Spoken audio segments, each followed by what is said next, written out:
citoyens, bien évidemment. Je pense que, comme le dit dans le nom de mon parti, People's Party, il faut avant tout demander au peuple sur les grandes décisions comme celle-ci. Donc, c'est pas quelque chose à prendre à la légère, et je pense que même si elle serait abolie, on garderait quelques circonstances exceptionnelles pour pouvoir l'utiliser. Ensuite, ça passe par une justice qui essaye de moins punir les délinquants. Donc, un programme proposé au bureau du procureur qui seront obligés de proposer aux délinquants, donc ceux qui font des délits mineurs ou voire majeurs, mais les récidives ne seront pas admis comme les crimes. Donc ça permettra de faire ce qu'on appelle les travaux d'intérêt généraux, je pense que tout le monde connaît, et ça pourrait déjà éviter d'engorger nos prisons sans réel motif. Et pour terminer sur la justice, on veut un peu plus de réhabilitation et de réinsertion sur nos prisonniers pour pouvoir désengorger nos prisons et pouvoir y mettre les plus gros criminels qu'on ait jamais connus dans le Tennessee. Un œil sur la justice. Vous voulez abolir la peine de mort. Pourquoi? Parce que pour nous, dans notre état, elle est beaucoup trop utilisée. Après, ce n'est que mon avis. Mais je pense qu'il y a eu, il y a maintenant quelques mois, un référendum de Jim Brown pour l'abolition de la peine de mort qui était sur un 50%, 50%. Donc je pense qu'il est nécessaire de redonner la voix aux citoyens pour trancher là-dessus. Votre programme Putain, sur le plan Evan! justice est similaire à celui de Jackson McAllister, on le sait. Une justice réparatrice et efficace, c'est ce que vous dites. Euh, donc vous voulez commencer des travaux d'intérêt généraux pour les plus petites peines, c'est bien ça? C'est bien ça. Après, pour les avec les autres programmes politiques, je peux très bien expliquer là-dessus. Notre stand, comme vous pouvez le voir souvent, je pense, est à Townsend, à Memphis et à Nashville. Monsieur Blay a déjà eu l'occasion de venir. En majorité, ce sont des idées de gens qui viennent à notre stand, auxquels je partage leurs idées. Donc, pour ceux qui me disent que je suis de gauche ou de droite, je ne comprends pas ce que vous dites. Mais voilà. Donc, comme je vois dans votre programme, vous voulez une réinsertion des prévenus, des suspects, des condamnés plutôt, pour qu'ils retrouvent un emploi stable, même en prison, c'est bien ça? En prison, oui, ça sera en accord avec une autre partie de mon programme qui vise les entreprises solidaires et les associations caricatives. Et justement, sur ce sujet-là, bien sûr, les personnes qui ont fait des crimes majeurs ne seront pas admises sur ce dispositif. Une question maintenant sur le social. Au niveau des sans-abri, des personnes qui vivent dehors, dans le froid, vous voulez mettre en place un programme complet d'hébergement d'urgence et d'accompagnement Attendez, social je pour me eux. permets de vous couper. Si les personnes derrière moi pourraient chuchoter, s'il vous plaît, j'ai du mal à entendre les questions de notre présentateur. Est-ce que vous pourrez répéter votre question, s'il vous plaît? Une question sur le social, maintenant, les sans-abri. Vous souhaitez mettre en place un programme pour leur permettre de vivre dans un endroit chaud, un toit sur leur tête. Ça sera un peu coûteux, non? En effet, ça sera coûteux, mais bon, chaque mesure en soi coûte de l'argent à notre État. Et après, je pense qu'avec le licenciement de plusieurs fonctionnaires par les libertariens, ils ont licencié je sais pas combien de fonctionnaires littéralement, ça permettra déjà de ceci sans réellement toucher aux caisses. Et on va réquisitionner des hangars, essayer de retravailler sur leur aménagement pour faire des logements d'urgence. Le temps qu'ils trouvent une situation régulière, bien sûr, on ne peut pas aider toute la pauvreté du monde. Et monsieur McAllister, s'il vous plaît, arrêtez. Alors du coup, je vais répéter, des logements du coup d'urgence, le temps qu'ils se réinsèrent dans la vie, qu'ils retrouvent un emploi stable, bien sûr, sur les sans-abri, qui veulent de cette décision, parce que bon, on ne va pas obliger des gens à changer leur mode de vie s'ils ne le veulent pas. Une mesure qu'on n'avait pas vue dans d'autres programmes, les expulsions de locataires. Est-ce que vous pouvez m'expliquer en quelques mots quoi ça consiste?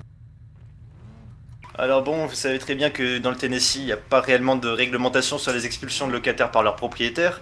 Et du coup, j'aimerais essayer de réglementer ça sur au moins un préavis de un mois pour éviter de mettre des gens à la rue bêtement Je vais me et permettre, qu'ils hein, il y puissent a le trouver un logement acte d'urgence. qui est en Ah, vigueur depuis un bon petit moment, monsieur Joël, quand même.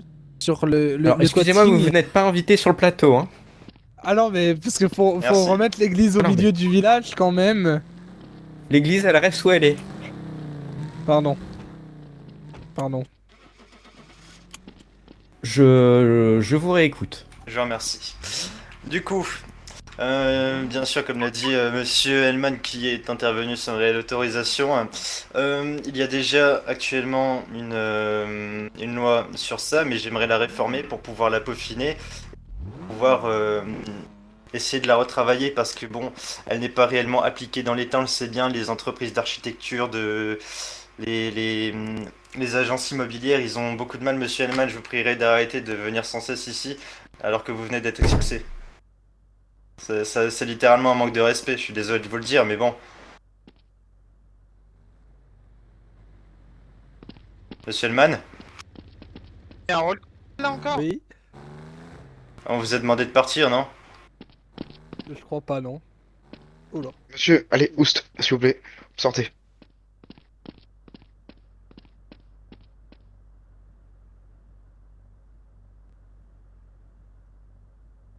Je suis désolé pour cette légère interruption de la part d'une personne qui ne semble pas connaître la bienséance. Monsieur, faut y aller là. On vous réécoute. Je vous écoute toujours. Ah, j'avais terminé là-dessus. D'accord. Sur maintenant un plan sécurité, nous savons bien tous que Jim Brown avait mis en place un décret sur la suppression de la Repression Unit. Et vous souhaitez garder cette Repression Unit, c'est bien ça? Oui, car c'est dans bien sûr ce serait que dans les grandes villes parce que dans des villes comme Townsend, des villes rurales, il n'y a pas réellement de dangerosité, des émeutes ou quoi, donc cette répression unit déjà n'en a que le nom. Ses prérogatives ne sont pas du tout pour de la répression, mais sur le contrôle, c'est le bras armé du gang task force. Ils leur permettent de maintenir les gangs en place pour éviter qu'il y ait des homicides, pour éviter ce genre de choses, les crimes commis par eux, leur trafic de drogue. C'est, je suis désolé, une unité essentielle pour le contrôle de ces groupes criminels. Est-ce que Donc, vous avez... Oui. on sait que ce décret est en suspens, que peut-être la Cour suprême va trancher là-dessus. Donc, avant qu'elle tranche là-dessus, j'aimerais bien l'abroger au plus vite. Parce que déjà, c'est un manque de sécurité pour nos citoyens que ça va créer. Alors, je vois mesures en plus sur le programme sécuritaire. Est-ce que vous avez des mesures un peu plus concrètes, un peu plus dans l'ensemble pour notre État? On le sait tous que bon, il y a les principaux agences de sécurité en ville sont par exemple la DSDEC Security que vous connaissez bien et qui actuellement sécurise le plateau. Déjà, ils n'ont pas d'identification claire, donc j'aimerais excusez-moi, qu'ils puissent avoir des tenues qui puissent être identifiées comme sécurité avec un badge bien visible, car je suis désolé, par exemple avec les tenues qu'ils ont actuellement, on ne sait pas qu'ils sont de la sécurité. Et pareil pour les véhicules, essayer de mettre des ELS orange et blanche parce qu'ils n'ont pas accès à celle-ci alors que les demandes sont faites, je suppose. Il faudra que je demande à Monsieur Bentley, mais je pense que ça serait franchement utile pour nos forces de sécurité pour qu'ils se fassent reconnaître et pour qu'on déjà la police évite. Imaginons une personne agresse quelqu'un au couteau. Un agent de sécurité intervient pour aider cette personne et lui tire dessus. Imaginez, un agent de police arrive. Qu'est-ce qu'il Oula, fait? Il y a qu'est-ce une qui se vie passe, en danger, monsieur? il va lui tirer dessus également. Donc j'aimerais que ces agents soient identifiés rapidement, les agents de sécurité. Qu'on puisse au premier coup d'œil savoir qui ils sont. Sur le plan maintenant de l'écologie, pourquoi est-ce que l'écologie est une priorité pour vous par rapport à Pour, votre position politique? personnellement, c'est un devoir citoyen déjà que je m'impose. Je pense que beaucoup seront d'accord là-dessus. Il est nécessaire de protéger la forêt de Trémont, qui est un beau parc national. J'espère qu'il ne sera pas détérioré d'ailleurs. Et j'aimerais bien le protéger. Parce que je suis désolé quand je vois des gens qui viennent chasser sans réelle autorisation, qui tirent sur des animaux, euh, alors qu'on n'est même pas en période de chasse. J'aimerais une réglementation sur. C'est pas de l'écologie du style. Il faut arrêter de jeter vos plastiques dans la poubelle noire. Non, non, non, pas du tout. Tout. Il faut protéger nos espaces verts, tout simplement. Au niveau de la pollution, est-ce que vous prévoyez des mesures contre celle-ci? Des mesures, c'est-à-dire? Est-ce que vous pouvez développer votre question, s'il vous plaît? C'est-à-dire pour, comment dire ça? Pour que les gens jettent moins leurs déchets, pour que le greenhouse gas soit moins présent dans l'air. Vous voyez ce que je veux dire? Et actuellement, je suis désolé, mais dans le Tennessee, on n'est pas les plus gros émissionnaires de CO2, hein. Je pense d'abord que c'est... Je suis désolé, mais en Californie, c'est l'État qui produit le plus de déchets, qui a le plus d'émissions.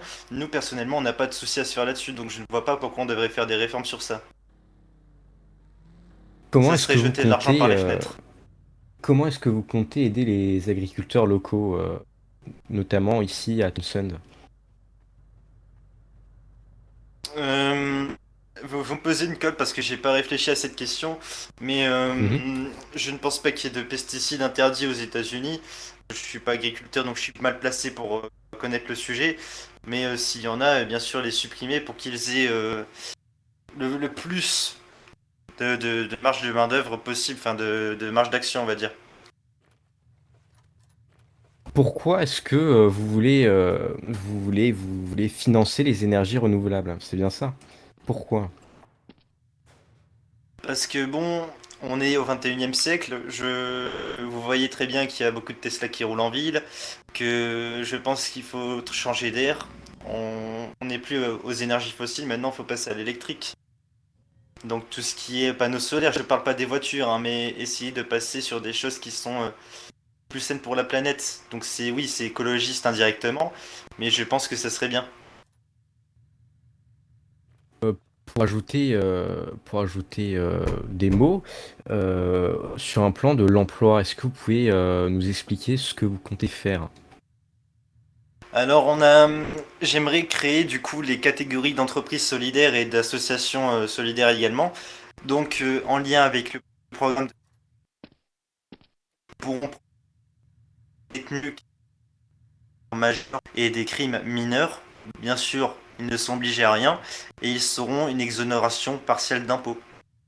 Donc ça pourrait permettre déjà à nos détenus de partir, de trouver un mode de vie stable. Pour arrêter de me couper, ça serait sympa parce qu'on vient de dégager cette personne il y a littéralement 5 minutes, mais elle revient sans cesse. Du coup, je disais, j'en étais où du coup sur sur la réhabilitation, ça pourrait permettre du coup de dégorger les prisons et de créer de l'emploi en même temps, donc du marché financier. Enfin, faire Pourquoi vous tourner voulez, l'économie. pourquoi vous voulez aider les entreprises locales en priorité? C'est un pilier même du Tennessee. Par exemple, on a des entreprises comme Desdec, on a Harper Donuts, même s'ils ont perdu de l'activité. Je suis désolé, mais moi je préfère manger du local. Je suis sûr de ce que je mange. Je fais marcher l'économie du Tennessee en même temps grâce à cela. Et je suis désolé, mais je n'aime pas aller sur des marchés nationaux. Je préfère le local. Quel- Quelques mots pour conclure cette interview, monsieur Sullivan? Euh, oui, alors j'aimerais me dire deux, trois mots, même si bon, ça sort un peu du cadre. Monsieur Baker, vous m'avez déjà agressé plusieurs fois, sachez qu'une plainte est en cours, et vous n'êtes pas le seul à avoir travaillé dans votre vie, alors arrêtez de dire sans cesse que vous vous levez à 6 heures du matin. La plupart des politiciens dans l'état du Tennessee se levaient également à 6 heures du matin comme moi, parce que j'ai fait Docker pendant 7 ans. Donc arrêtez de sortir cet argument sans cesse parce qu'il ne sert strictement à rien face à des gens qui ont travaillé toute leur vie. D'accord? Je vous remercie. Eh bien, écoutez, merci beaucoup, monsieur Sullivan, C'est pour vous ces que je quelques mots remercie. que vous m'avez accordés. C'était l'interview de Joël Sullivan sur BIR. On vous souhaite une très bonne soirée et on revient dans la même soirée pour l'interview de monsieur Whittaker. Oui, voilà, monsieur Whittaker. Au revoir.